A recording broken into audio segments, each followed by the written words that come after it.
Hello everyone, my name is Karan Mashru. Welcome to this video. In this video, we are going to look at the solution of the problem, that is grinding Geek.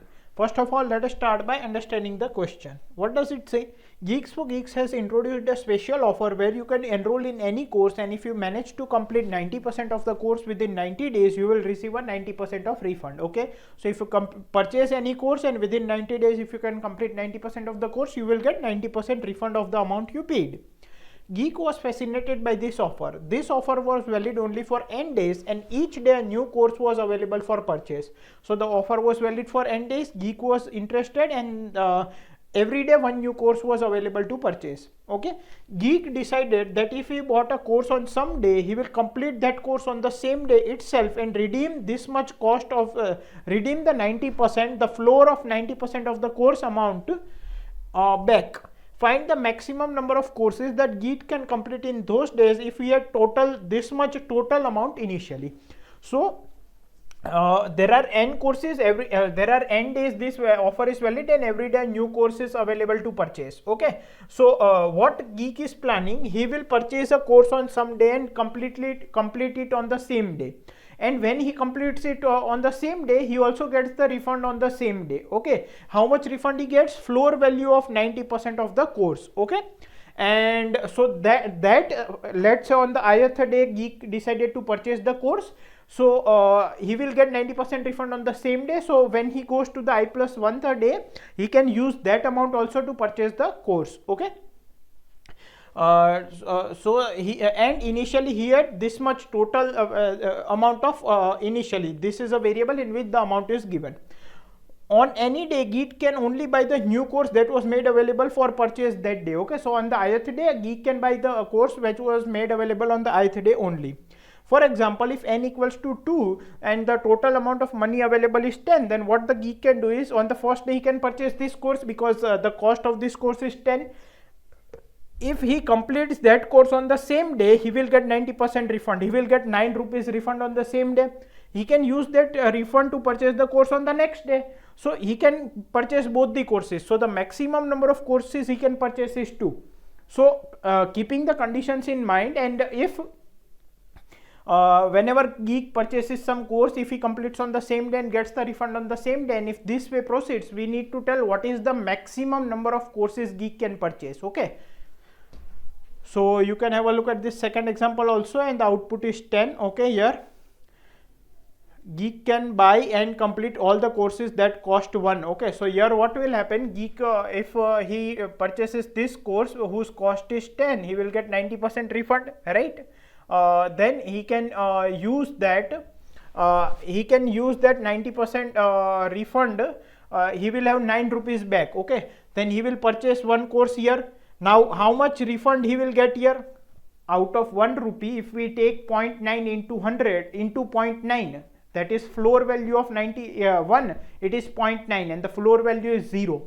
So here he will not get any refund. So he will have 8 rupees remaining. Then he will purchase this course. Then he will have 7 rupees remaining. Then he can purchase 7 more courses. So it is 1, 2, 3, 4, 5, 6 and 7. He will not be able to purchase the last course. Okay, so there are total 11 courses. He can purchase 10 courses, or else he can, what he can do is he does not purchase this course of cost 10 and purchase the remaining courses of cost 1. So there can be multiple possible combinations. This is a function problem. The input is already taken care by the driver code. You only need to complete the function max course that takes n the number of days, the total amount and the cost array as input argument, and return the maximum amount of courses that could be purchased. The expected time complexity is n into total, and expected auxiliary space is also n into total, and the constraints are given here. So here see, basically what the question is, there are on n consecutive days, every day one course is available. So on n consecutive days, n courses are available. If the Geek purchases the course on the ith day, he will complete this course, so he will get 90% refund back. So if the course of the ith cost is x, he will get 0.9x and floor value this much back. Okay, so how many maximum number of courses in any combination are possible which Geek can purchase if initially total this much amount of money he had. Okay, so see here, what can be here one way to solve this question, that is recursion, right? With recursion, Geek will have two choices, right? For every course, either he can purchase that course or cannot purchase that course or will not purchase that course. So if we draw the recursion tree, then let's say it is starting with index 0 and this much amount of money Geek has. Okay, so there are two things. Suppose the Geek does not purchase a course, it will be 1 comma total. So he decided not to purchase the course on 0 index, right? And he decided to purchase that course. So then if he decides to purchase this course, then he will move on to course number 1. Like first he will decide on course number 0 whether to purchase it or not, and total amount of money is this much. So suppose he decides not to purchase it, so total amount of money remains the same and he moves on to index 1. Suppose he decides to purchase it, so he moves on to index 1 and the total amount of money changes to total minus cost of I. This much cost he will bear to purchase that course. Okay, plus 9 into cost of I divided by 10. Right, so this much amount of money will be left before moving on to course number 2. Why? Because see, if he does not purchase the course, this will not change, but if he purchases this course, then here I will be 0. Okay, if he decides to purchase the course with 0 index, so he has total this much amount of money. From this much amount of money will go back and this much refund he will get. So for deciding whether to purchase course 1 or not, he will have total this much amount of money. Okay, so let me write this as x1. Okay, so now here also he will decide either to buy it or not to buy it. Suppose he decides not to buy this course which with index 1, so it would be 2, right? Then they will move to index 2 and the price will total amount of money he has will remain the same. If he decides again, it will become 2 and x2. Here x2 will also be of this format only. Again here also he will decide either to not to purchase, then the total amount of money will remain x1 only, and if he decides to purchase, it will become x3. Okay, and something like that, and this will keep on moving until our index becomes n, because n is not valid, so we will return from there. Okay, so this way the whole recursion tree will happen. Okay, now how much time this will take? This will take exponential time, or to be more precise, 2 to the power n, because for all the n courses we have two choices, either to take it or not to take it. So total number of choices will be 2 to the power n. Also, if I am deciding to purchase the ith course, the total amount of money which I have must be greater than equal to cost of this. Okay, so if I am deciding to purchase the course with with index 1, then I have x1 amount of money, so x1 must be greater than or equal to cost of 1. Okay, then only I can go on this path, otherwise I will go on this path only. Okay, first thing. Second thing, see, if the total amount of money I have is 10 and the course is, let's say, if the course is, let's say, of 11 rupees, okay, so you cannot say that, okay, I will get 90% refund. So if I remove the 90% amount, that is 11 into 0.9, if I remove this much, which will be nothing but floor value, 11 minus this will be 9.9, so 9. So effectively this course you will get it in only 2 rupees. Right, but while you purchase this course, you cannot say that you will purchase this course because its effective price is 2. No, you cannot purchase this course because its original price is 11. First you need to pay 11 rupees to purchase this cost, and then you will get 9 rupees of refund if you complete it. Are you getting my point? So you need to check before purchasing the course whether the amount of money which you have is greater than or equal to cost of that course. And that's why before proceeding with the question, you cannot just simply modify your cost array equal to cost of I is equals to cost of I minus 0.9 into cost of I. You cannot say that effectively I will be paying only 10%, so I will modify and then do a standard problem.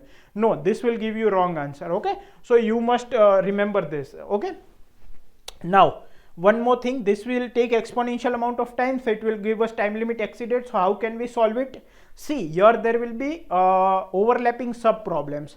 For example, it might be possible that after somewhere, let's say if I go here and here or somewhere, the total number I am at ith index and the cost I have is j, and somewhere here also I am at ith index and total cost amount I am having is j. Okay, it might be possible that we are calling the same recursive functions again and again.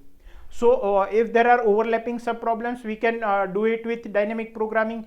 Okay, so here what will be the state of dp? So you will have to maintain two things like in recursion, one is I and one is the total amount you have initially. So you will have two states. Okay, so dp of ij will denote what? dp of ij will denote starting with index I up to index n minus 1. If you consider this many courses and the amount remaining with you is j, what are the maximum number of courses that you can purchase? Okay, so finally we will call a recursive call with 0 index and total amount, which denotes if you have this much amount initially, and if you consider all the courses starting with 0 index and going up to n minus 1, what are the maximum number of courses which you can purchase? Okay, now we will solve this with a top-down approach. Let's look at its actual implementation. So if we look at the actual implementation, so I have taken one 2D array or dp of size n and total plus 1, right? Because there will be this many different states are possible, right? Because this is the index after which like you are considering, and this is the total amount of money you have, right? So what I will do is I will say that return me the answer given by this recursive function starting with index 0. This much is the initial amount, this is dynamic programming table dp table, and this is the cost array. So what we will basically do is, if there are overlapping sub problems like ij, if they are already calculated, we will not calculate it again. So for example, let's say I have called this recursion and calculated the value of dp of ij. Now again here when it will be called, I will save it in dp of ij, and so from here I will not further call the recursion, I will simply return it. So if there are overlapping sub problems, they will be solved in constant time, right? So here it will go here. First of all, if I is same as dp size, so if it is equal to n, then we do not have nth index element, right? So we will return 0. If dp of ij is not minus 1, it means this state is calculated before only, so we will directly return it, we will not go further recursion. Also we have initialized all these values as minus 1. Okay, then what else we can do? First see, now for every index I, there are two choices, whether to take that course or not to take that. So first of all, I assume that the geek does not purchase that course. Then dp of ij will be the recursive call to I plus 1. We will directly go to index I plus 1. The total amount of money will remain j only because we have not purchased that course, and dp table and cost are passed. Okay, so this denotes what? That we are not purchasing this cost, not purchasing ith course. Now another is, suppose we purchase that course. So I will, when can I purchase that course? Only if the total amount of money I have is greater than equal to cost of I. If it the money I have is more than the cost of that course, then only I can purchase. So I will say dp of ij equal to max of dp of ij, the current value of dp of ij. What will be the current value? Current value will be the maximum number of courses which you can purchase, considering not purchasing the ith course. Okay, the answer which you got in this recursion. Or suppose you consider purchasing this course, then it will be 1 plus why 1, because this one is for the ith course which you decided to purchase, plus recursive call to going to I plus 1th index, and your cost, total amount of money will change. How much money will be there?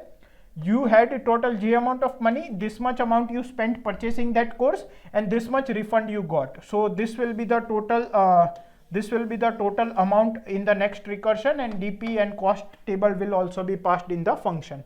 And then we will return this state, that is dp of ij, and finally we will return this, which will basically denote starting with index 0 and initial amount total, what are the maximum number of courses that we can purchase considering these conditions. Okay, now what will be the time complexity? Here how many different states are possible for dp of ij? I can have a value from 0 to n, and j can have a value from 0 to total, right? So it is n into total. So this is the expected time complexity. So from exponential we came to polynomial. And what is the auxiliary space? It will also be equal to big O of n into total, because here we are taking one 2D DP table of this much size. Okay, now let's submit this code. So let's submit it.